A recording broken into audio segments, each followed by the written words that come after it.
I would like to introduce a lady that I have gotten to know a little bit over the last couple of years, and she has authored 5 children's books, which is good because that's about the level I read as a rule. And she is an author. She's a business owner. She owns Spirited Presentations, and I'll let you talk to her about that if that name is something that sounds like someone you'd like to employ at some point. We don't endorse Spirited Presentations, but she has been very gracious in offering to come down here and moderate this event for us. She moderates numerous events like this and has a lot of political activity in the Chamber of Commerce back around the Grand Rapids area, the Wyoming-Kentwood Chamber of Commerce. So I'd like to introduce Kathy Beatty. She is a remarkable woman and somebody I've really grown to respect and appreciate. So thank you, Kathy, for moderating. I'm going to turn it over to Kathy, and she's going to instruct our candidates and let you folks know how this is going to operate. And I'll be back in about an hour and a quarter, hour and a half, and then we'll start some Q&A at that point. So, Kathy. My name again is Kathy Beatty, and I'm privileged to be here. My respect goes mutual to Bill, so I thank you for the opportunity. I'd like to run through how we're going to run this format today. And welcome to all of you. Welcome to the candidates. We all enjoyed and were enriched and educated by their presentations today. The format is going to be such. I'm going to ask a question, a direct question to one of the candidates. They will have 3 minutes to respond to that question, after which the other candidates will have 1 minute to respond. We do have a timer. Joining me today is Ron Musich. He is going to assist us in keeping all the responses, rebuttals on time.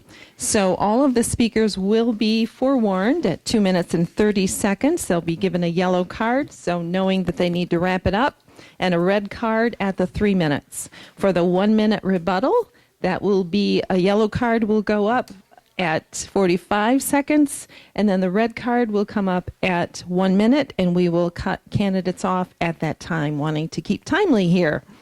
So if there are no questions from our candidate or our audience members, we will go ahead and we will begin again.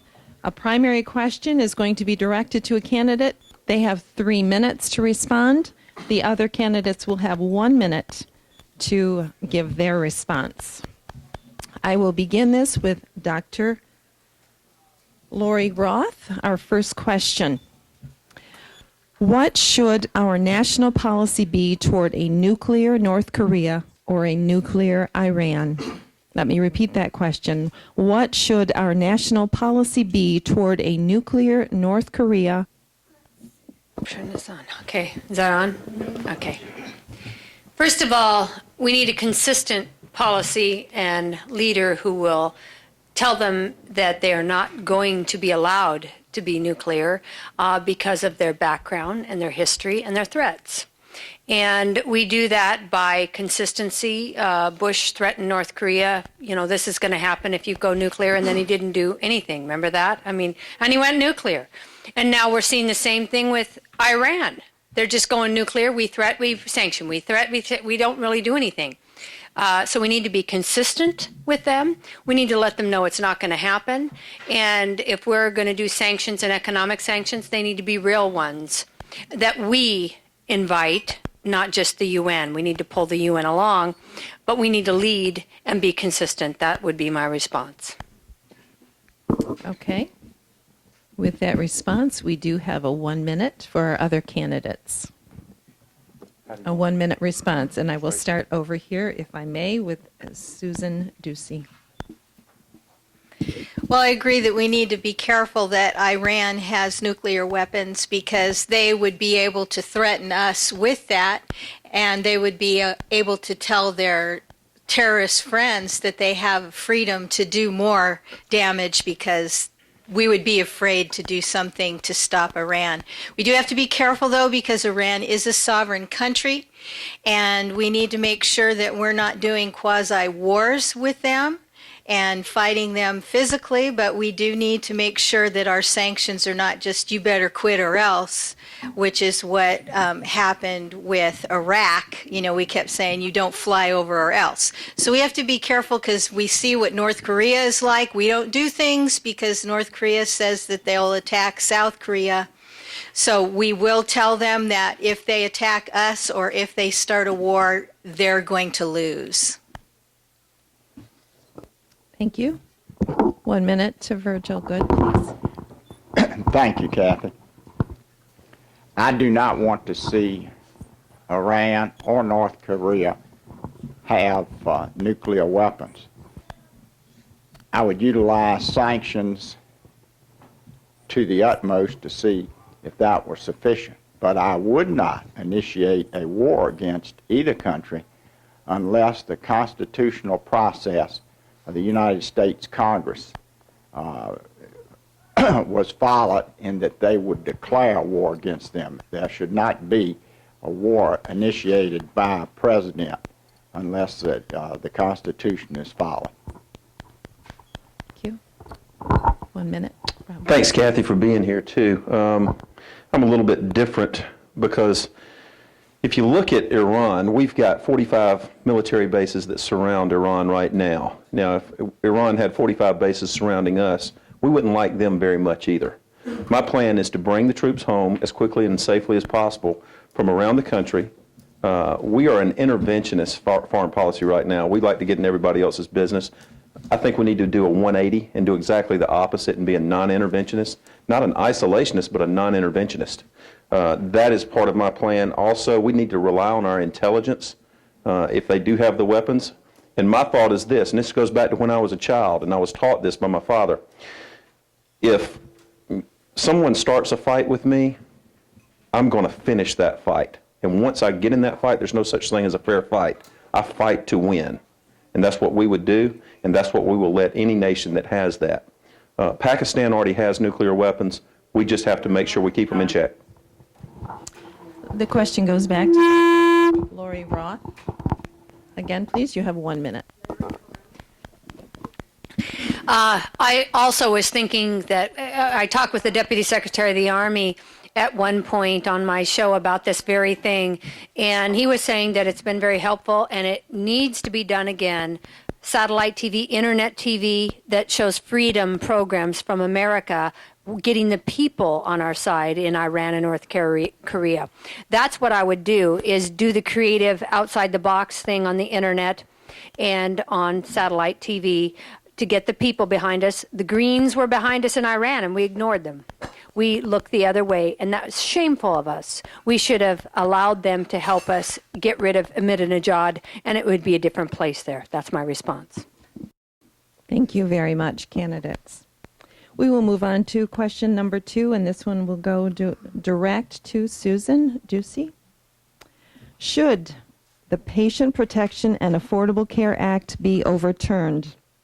If so, how do we address the issue of the uninsured in this country, which adds incredible costs to health care? Would you like that repeated? Let me repeat if I may. Should the Patient Protection and Affordable Care Act be overturned? If so, how do we address the issue of the uninsured in this country, which adds incredible cost to health care? Well, yes, we should overturn it. And as a nurse, I thought I pushed it up, didn't I? Is it on? Okay. Well, anyway, as a nurse, I know that we have to take care of individuals, but it's not a government responsibility. We need to see to it that we don't have any government intervention in medicine, because once they got involved in medicine, then they started telling us how we were supposed to live. And then they said, well, if you don't live the way we tell you to live, then it's going to cost us all this money. Well, it shouldn't cost any money to the government to take care of health care at all. That's left up to family and friends and charities and private organizations. We did that before, and people got taken care of. Now we tend to rely on the government, so we don't even ask for help. You know, the family says, well, you can get it from the government, so why should I help you with it? So we're capable with the resources, with the families in the United States, to take care of those who don't have health care. When my grandsons get sick, if they can't see a doctor, I'm going to say, oh, well, isn't that too bad? I wonder if the government has a program for you. Now, I'll do what I have to do to see that my grandchildren go to the doctor, or my stepmother, or my mother-in-law. You know, I'm not going to let them just languish in illness. And we have enough people that we can do it. And if we remember that, where we came from in this country, that we're self-sufficient and we can rely on our own initiative, then I think it would be better off altogether, because when the government gets involved, you know, more and more they're going to tell us what we have to do. Thank you. Virgil Goode, 1 minute, please.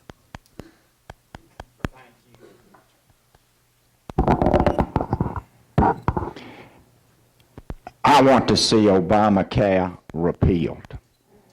It is, in my view, unconstitutional. Plus, Obamacare is a huge job killer. So many small businesses are not going to hire persons because of the impact of this national legislation.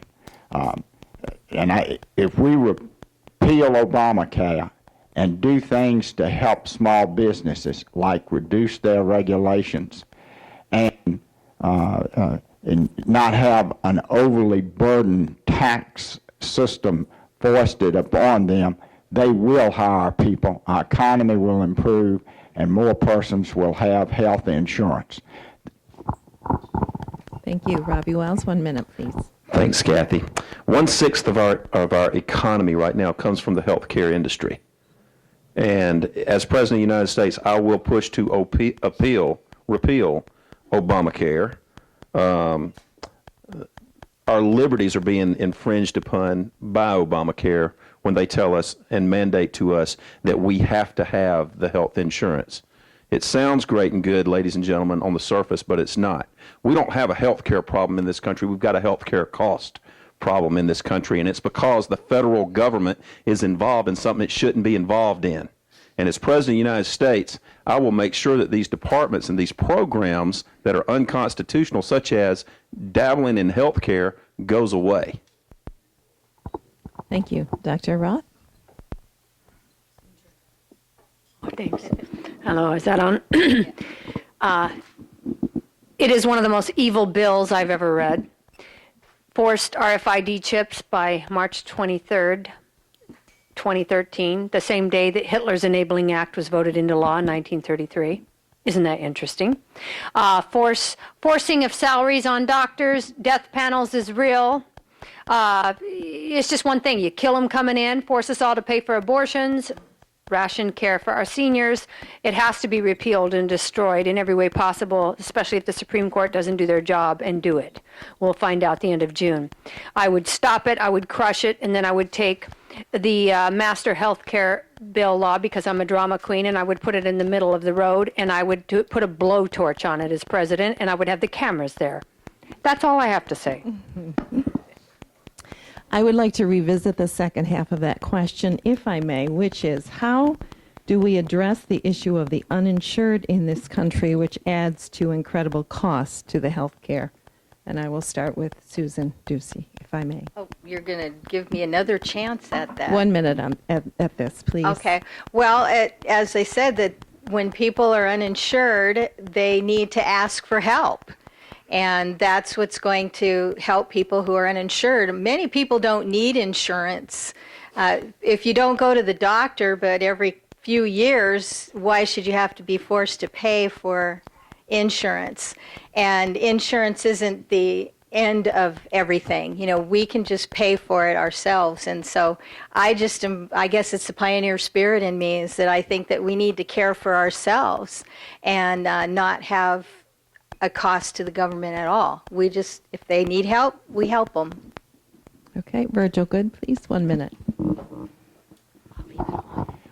to help persons with uninsured. It's not the role of the federal government, in my view, to set up something like Obamacare. Absolute wrong way to go. We need to have a job-creating, friendly spirit with the federal government rather than an antagonistic spirit like that created on Obamacare that is a job killer. If we do that, more persons will be insured in this country. Also, if we would adopt my immigration policies, there would be more insured in the country because we have huge costs coming from Medicaid for those that come into the country illegally. It's billions of dollars on the federal government and billions of dollars on the state government. Thank you. Robby Wells, 1 minute. Yes, Kathy. The federal government has no business getting into health care at all. It is not covered in the Constitution of the United States. For those that need it, like Mr. Goode said, very, very much agree with him when he says that it is a job killer. Obamacare is a job killer. We've got to get the federal government out of the way and let the free market work, which it will. My plan will also tackle the illegal immigrants that we have in this country. And by tackling that and pushing for legislation that will do away with all their benefits, such as Medicaid, they will self-deport anyway, and a lot of this problem will go away. Dr. Laurie Roth. Okay. My answer is a little different. I'll first put the 2% point of purchase tax and get that voted into law. I will. And then from the money from there, which will be 10 to 20 trillion, we'll set aside at least half that to pay our debt payment, so we'll be out of debt in 4 years. Social Security, Medicare will be fun. But as far as the immediate care, I would want to have, with the money we have now, not we're trying to find, a national program on antibiotics, do co-op emergency care planning state by state for emergencies, and put some money aside for that, and immunization programs. Emergencies, immunization programs, and antibiotics would be my contribution to the care for people without insurance. And then capitalism, let it flow, and we'd have the funds, and we would put it aside from the 2% point of purchase tax, so we wouldn't be chasing money and stealing. Thank you for your responses. Question number 3. This goes directly to Virgil. Virgil Goode. Looking around this room, I see a lot of white middle-aged Americans. How will you represent every American? How will you capture the young voter? I'll repeat that. Looking around this room, I see a lot, the majority of white middle-aged Americans. How will you represent every American, and how will you capture the young voter?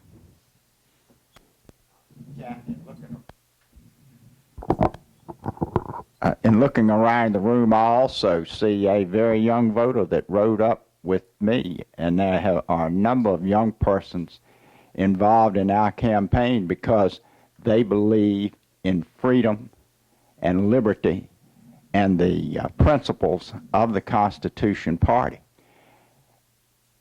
And I also see, as you pointed out, a number of middle-aged white persons. And I think they deserve accurate, adequate, and the same representation that you want to spread spread over the country. And I don't think we should be focusing on young and old, black and white. We need to all be in this battle. We all need to be in this battle together for liberty, equality, and justice for all. And just because someone is elderly and not a minority, they shouldn't be discriminated against. So I'm glad there are a lot of middle-aged and persons my age in this room, because I think they deserve the same voice that others have. And I'll be inclusive, not exclusive. We're going to stand up for the young. We're going to stand up for the old. We're going to stand up for the white. We're going to stand up for the black. We're going to stand up for the Hispanic. But we're going to do it in a government that is less socialistic, less regulatory, and more focused on the individual and the individual's freedom. And I think if we stand by our principles, we will continue to get a lot of young persons into the Constitution Party and interested in our party because of the principles that we espouse. Thank you. Robby Wells, please. 1 minute. Thanks, Kathy. As far as going after the young voters, my campaign is going after the young voters, going across this country and visiting on the college campuses. But it doesn't just stop there. There's 20 million Americans right now that are unemployed, another 25 million that are underemployed. We've got 49 million Americans right now that are living in poverty.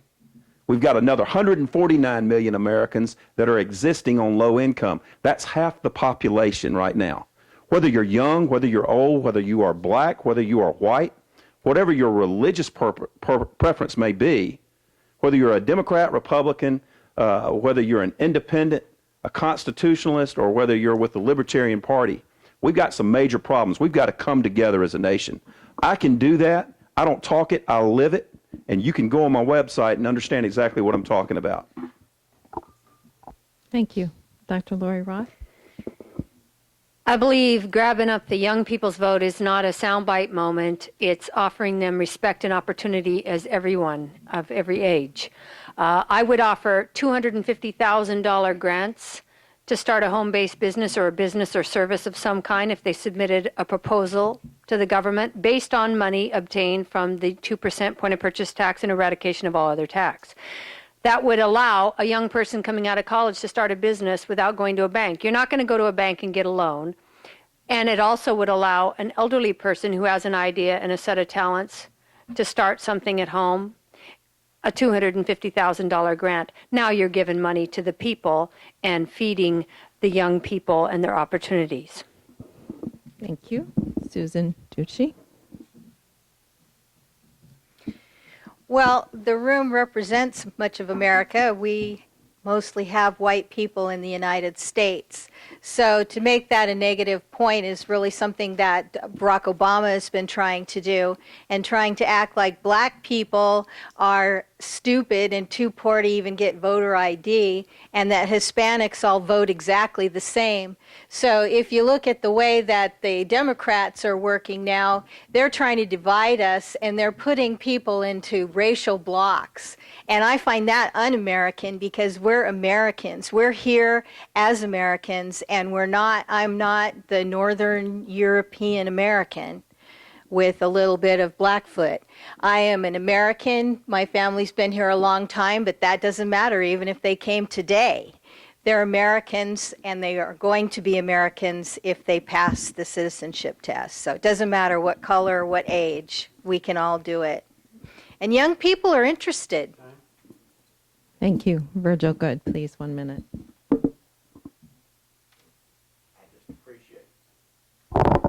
Appreciate what everyone has said, and good question, but we need to be fair and equitable to everyone, including those in this room. Thank you. 1 minute. Back to Robby Wells, please. Oh, I'm sorry. I'm ahead of myself. Thank you. Keep me on track here. Appreciate that.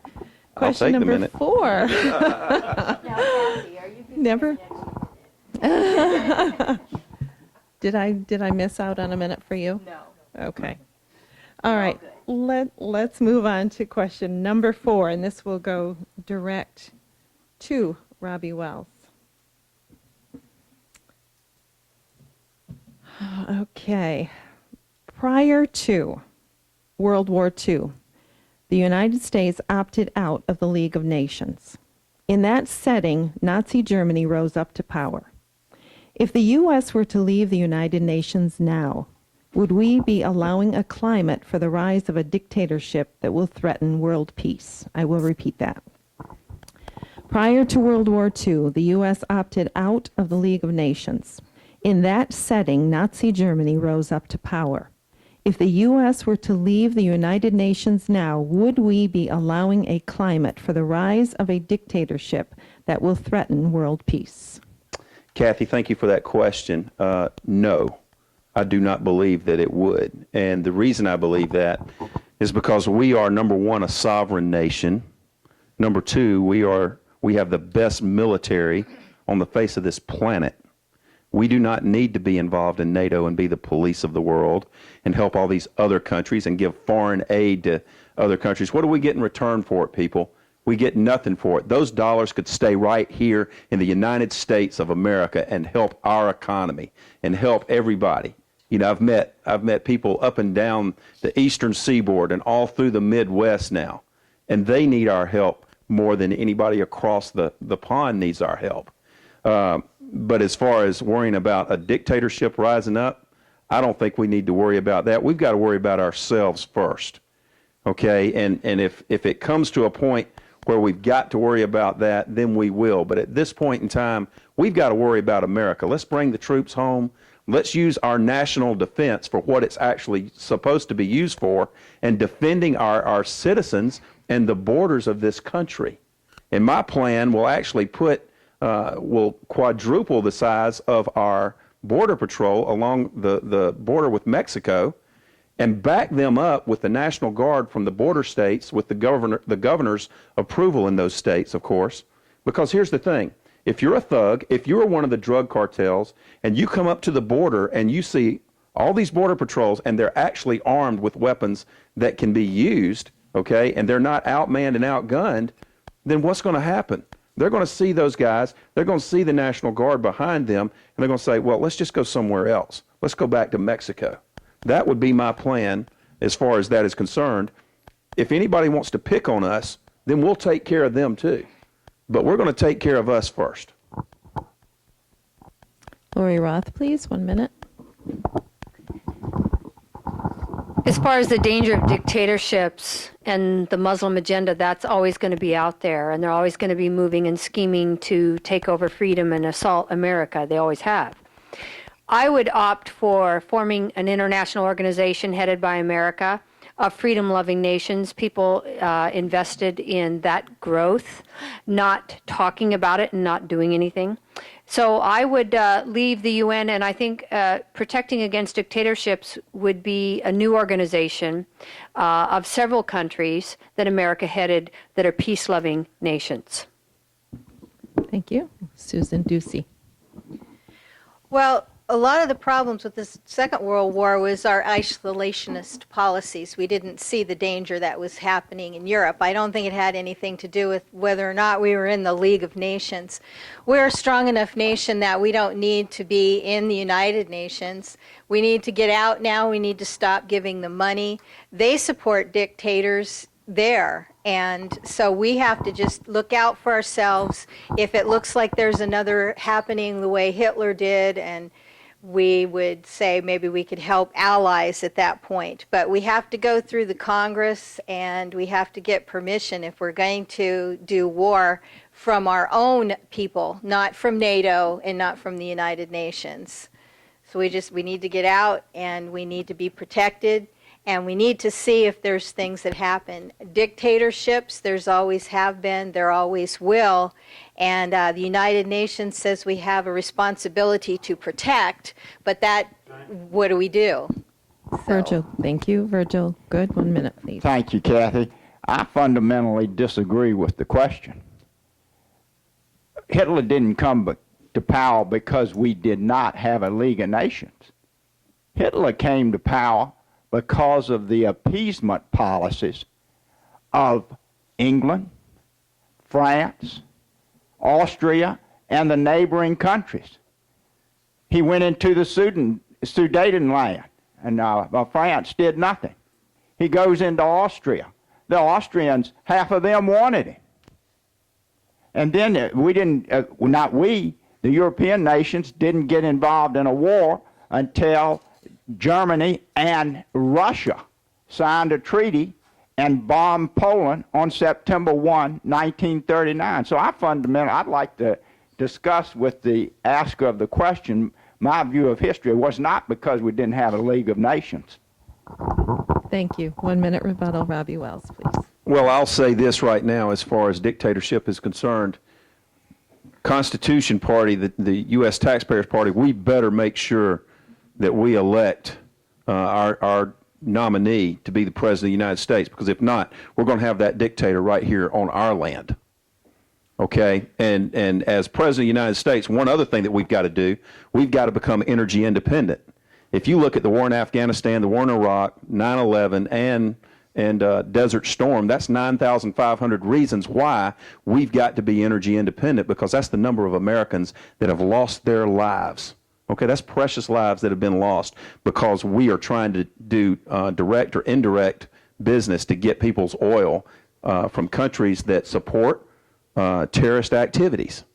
And that's why we've got to become energy independent. Thank you. Our next question goes to Dr. Laurie Roth.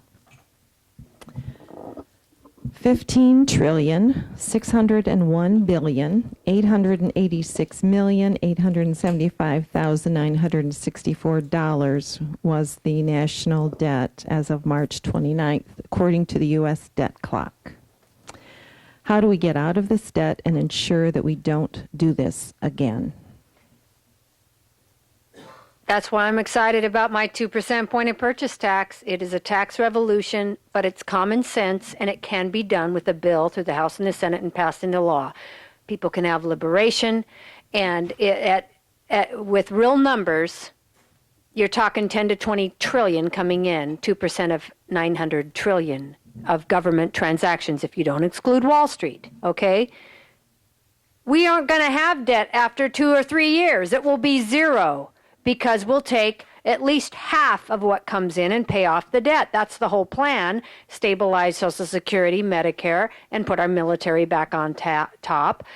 Do what we need to for border and other programs. It's very simple. There won't be any debt in my administration within 3-4 years max. Thank you. 1 minute, Susan Ducey, please. So how much is it now? Oh, never mind. It's changed. Yes, it's different. Well, we just have to stop spending so much money. We send people in there that want to buy votes, and that's what's happening. They're buying votes. If we follow the Constitution, Article 1, Section 8, then we don't have this big of a debt. We're making debt for our children and our grandchildren that they're not going to be able to pay back, because we can't stop teacup museums and, nickel and dime, only it's billions and trillions instead of nickels and dimes. And so we need to follow the Constitution. We need to get rid of all these organizations, cabinet positions.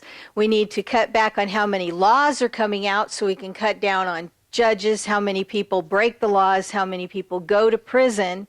All of these things add up, and when you look at them individually, maybe it doesn't sound like very much, but eventually we're going to end up with how much, Kathy? It's too much, and we need to just get back to the Constitution. Thank you. Virgil Goode, please. When you've got $16 trillion in debt, you start with balancing your budget. As president, I would submit a balanced budget, and that means slashing discretionary spending, getting rid of the deficit, and then you would not borrow so much, not borrow any from these foreign countries. And one way to do it is something Robby has said, and the other candidates all agree on this. We've got to be energy independent. It will cost so much money to flow into the United States. It will enhance our economy tremendously, and our income would improve, and it will help solve the debt problem. Energy independence. Robby Wells. Thanks, Kathy. Although Dr. Roth is an inspiration to me with some of the things she's had to overcome in her life, and I do consider her a champion, I do believe that her plan with the 2% tax is unconstitutional, because according to the 13th Amendment, it says neither slavery nor involuntary servitude shall occur anymore in America. And by making everybody that sells anything actually be a tax collector, that's what we're doing. My plan would be to be energy independent, bring the military home, cut unconstitutional departments, bring the manufacturing jobs back here to America, and we've lost a bunch right here in Michigan, balance the budget, and move to a tariff system and get out of the income tax, the federal income tax system, and by doing that, we will balance the budget fairly quickly. Thank you. 1 minute. Back to Dr. Roth, please. It's so much more constitutional to steal people's income, take profits from businesses and redistribute their wealth, and sneak a bunch of taxes from here to Nicaragua all over, including our gas pumps. It's an evil plan to have only 2% when you buy a watermelon or 2% when you buy a stock package and liberate the people and pay off our national debt and be able to lead in the world. It's really not very good at all. Hello. Our next question is directed to Susan Ducey. There has been a lot of controversy on the privatization of the military. Would you speak to whether that's right or wrong, and if we should ever be doing that? Do I need to repeat that? Mercenaries, you mean? Instead of a federal... The Constitution has that in it. That's one of the things for the Constitution, is that we be able to support a military.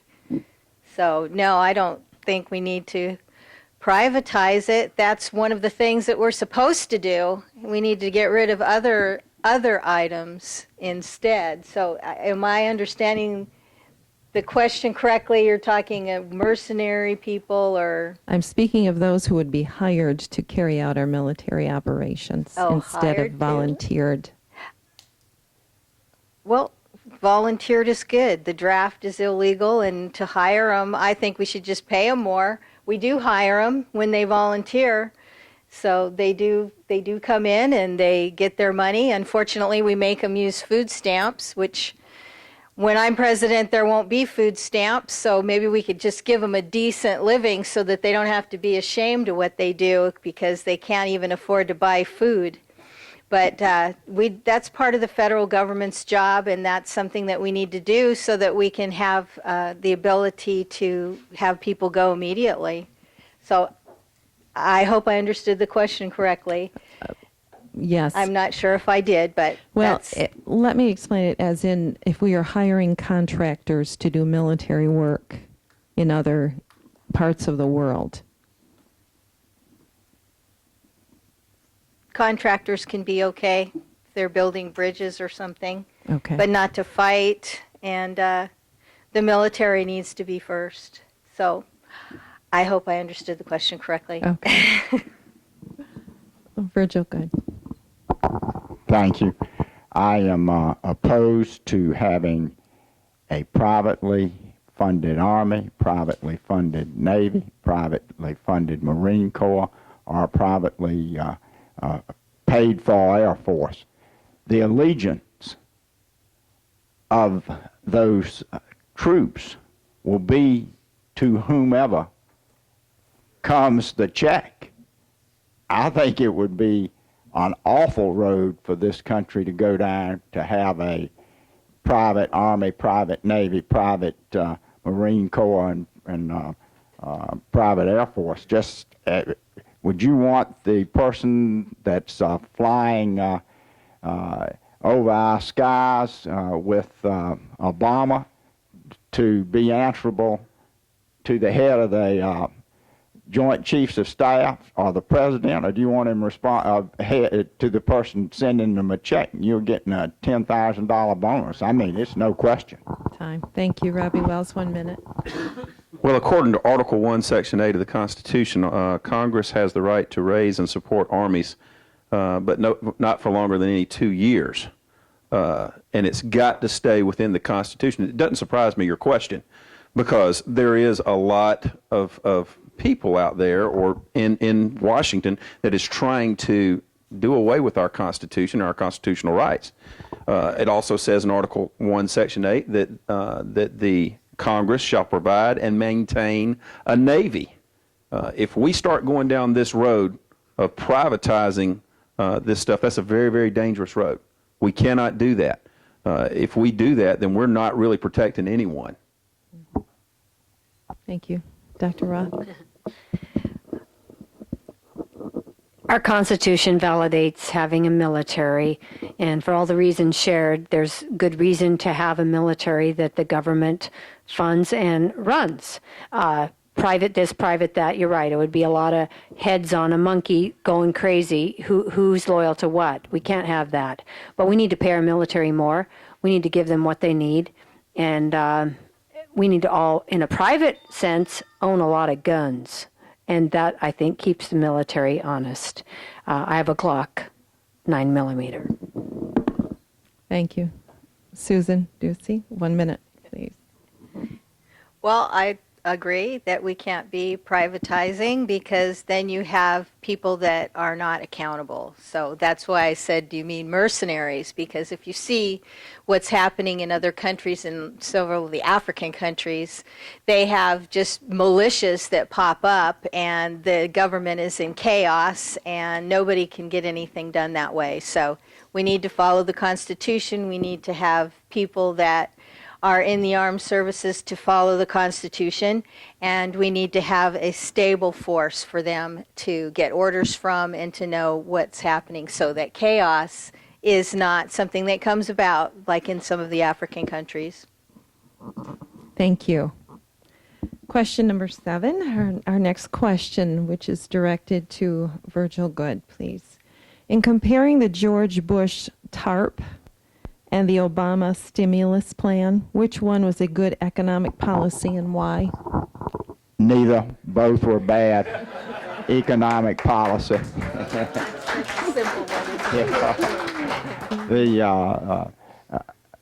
I will say that the TARP vote was one that the Republican leadership put a lot of pressure on members to vote for that bill. And I didn't vote for it, and would not have voted for the stimulus, $780 billion, all deficit. That means borrowed money to pay for all of that stimulus. It didn't do the job. President Obama said, "Give me the stimulus, and unemployment will never reach 8%. He was wrong then, and when he makes those assertions this year, I hope the citizens of this country will remember how wrong he has been in the past and will turn to the Constitution Party to save this country. Thank you. 1 minute, Robby Wells. Neither as well was a good plan. We've got to get the federal government out of the way for the free market system to work. What was going on with Bush and what is going on with Obama, they believe that Big Brother, the federal government, has more knowledge and more capabilities than we do here. Well, if that's the case, when Obama went into office and gas was at $1.89 per gallon average across this country, then gas prices would have either gone down or stayed the same. But right now, here in Lansing, I believe that gas is at $4.09 a gallon. We've got a problem. We've got a major problem. We've got to get the federal government out of the way and let the free market system work. Thank you. Dr. Roth, 1 minute, please. I think both programs are actually stunningly amazing good. They were wonderful programs if you're the Gambino crime family. Well, it works for them. Don't mock them. They work hard, and they make good spaghetti before they kill you. They were horrifying, both of them. It was a total redistribution of wealth syndrome is what it was. Steal the money from the people, and then the common folks didn't get the money at all. I wasn't paying any more bills, were you? But the AIGs and all the fancy people got all the money. So it was a redistribution of wealth. As I said, Gambino crime family. Thank you. Susan Ducey. Anytime the government can take money from one person and give it to another person is a terrifying aspect, because that's more, sounds like something that you'd read in the Communist Manifesto, not in the United States Constitution. We just can't be doing that. We have so many regulations. The Congress and the President allow agencies to make law basically by saying you can make a regulation that affects the American people. When businesses are paying $6,000 to $10,000 per employee annually just to comply with regulations, and then they say, well, we don't have enough money, the economy's going bad, we've got to do these things where we take money from the federal government and give it away. That's nonsense. We have the ability to support our economy. We just need to get the government out of it. Thank you. And 1 minute back to you, Virgil. Go ahead, please. I'll save the 1 minute we all agree. Okay. Okay, our final question will be directed to Robby Wells. You were given information that's called the Townsend Plan, and I understand that you've been given that information. Could you tell me what your thoughts are about adopting this plan? Well, the Townsend Plan basically is still, you've still got the federal government involved in Social Security, and my plan will be to ultimately phase the federal government's involvement in it out. My plan will be for the people that have already paid in on the Social Security issue. You would be fine and you're grandfathered in if you want to stay there. For the ones that don't, and for the young adults that are just now coming into the workforce, my plan is to let these people have their liberties, wow, what a word, have their liberties in place where they can choose what they want to do with their retirement plan, and let them go into a privatized plan where they can either put it in a plan, or if they choose not to, maybe they don't want to have a plan and they would rather use that extra money to build a house or whatever. But I think that for the federal government to be able to tell everybody sitting in this room what the best way to use your money is not correct. I believe that you know a lot better what you want to do with your money than the federal government. This plan is pretty good, and it's kind of a halfway between my plan and what's actually going on right now. I want to study it a little bit more, but the Townsend Plan does have some good points. But I'm just going to leave it at that. Okay, thank you. Dr. Roth? I read through it too, and although it's alluring and wonderful to think of states having the rights and 10th Amendment rights, and normally I would say I agree with it, but in pondering it more, I don't, because you'd have 50 states giving 50 different versions potentially, unless it was exactly the same thing for all the states. If you had a senior move to another state, it would be a difficult thing. You can't have gay marriage in one state and gay marriage in another, and abortions here, and Social Security. It'd be madness if it was 50 states and different things. I would rather see a 2% point of purchase tax, put aside $1 trillion, and give people an agreed amount of retirement from age 65 on, period, without taking anything out of anywhere and making it a state issue. Just take care of our elderly. Thank you. Susan Ducey, 1 minute, please. Well, we do have the Roth IRA, which is a good thing because we can put in our own money and it stays liquid, and we're not told that we have to do it. I believe that Social Security is unconstitutional, and to say that Americans are forced by fear of prison that they have to give money to the government at a certain amount, which goes up and up. Your income goes higher. Most Americans never stop paying Social Security, and then they steal it once it goes into the coffers for where the government can stick their hands into it. We need to phase it out. We need to say, if you want to save, fine. You know, I save for my retirement. If I don't and I live in a box, that's my choice. And if you choose to help me get out of the box, thank you. But it is not our responsibility to have the government telling us that we have to save, and then they tell us how much and when we can have it back, and when we die, our heirs don't get it. So the Bible said to leave an inheritance to our grandchildren, and we're not allowed to do that with the government. Thank you. Virgil Goode, please, 1 minute.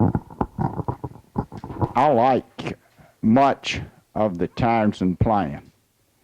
Persons in this country, especially a lot in this room and all across this nation, have paid payroll taxes for years and years and years.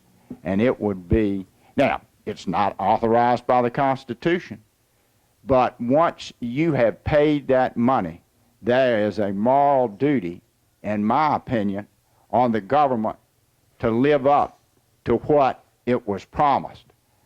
I do not want to see Social Security and Medicare wrecked. The states wouldn't have 50 different plans, and Townsend's here, and he can correct me. You still got one plan. All the states are the collector and the depositor. So Congress won't spend the money.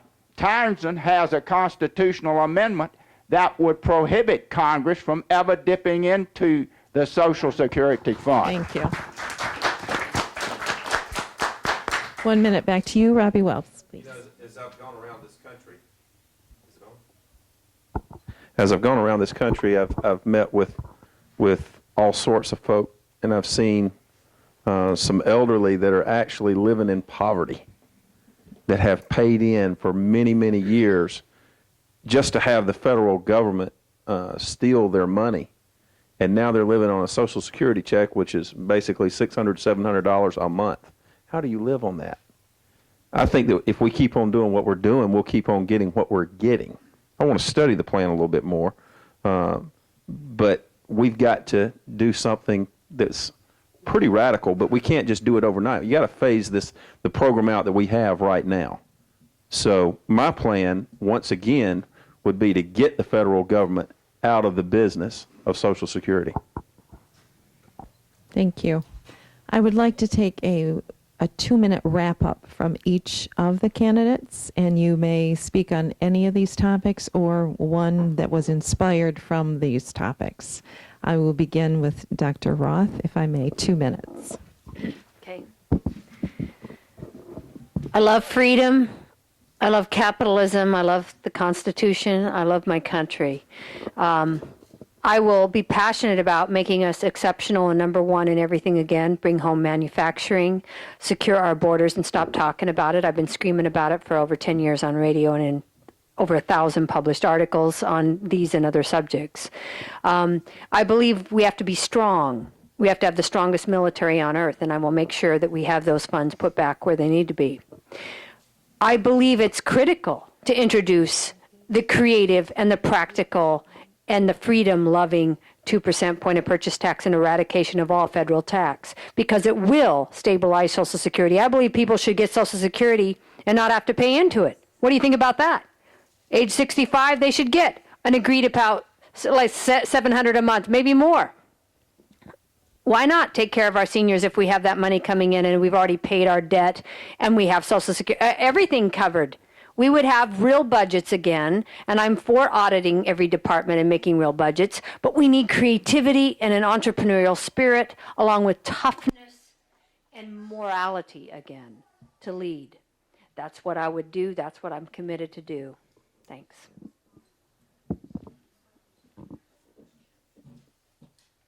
We've talked about many subjects here, and there are so many more that we could talk about. I just feel that what we need to do now is to follow the Constitution, to remember that we're Americans and not be ashamed. I'm tired of all the apologies because, oh, we're terrible Americans. We are not terrible Americans. We may have gotten a little soft because we have so much. But as we realize that we are being blessed because we bless other people, we're a country that has an entrepreneurial spirit, a pioneer spirit. We take care of ourselves, and we're strong, and we're proud of who we are. We take our guns seriously, we take our Bible seriously, and we take our patriotism seriously. We can no longer allow socialism and communism to come into our form of government. We've got to get rid of people who say that they want to help. I think maybe I'd rather have a 1% point of purchase tax if we have extra money and not just give it away to people in Social Security. But I want to take care of the elderly. Of course I do. I have elderly, well, mother-in-law. Unfortunately, the rest have died. But I have an elderly mother-in-law, and I don't want to see her starve, and she's not going to starve. She paid into Social Security, and she should get that, but it shouldn't be forced upon her. She has great-grandchildren that should be able to make that decision for themselves. We are a strong people. If we get rid of the things that the government's into, we let our businesses run our business, not tax them and regulate them so that they can have their own capital to reinvest in their business. And we remember that our motto is "In God We Trust."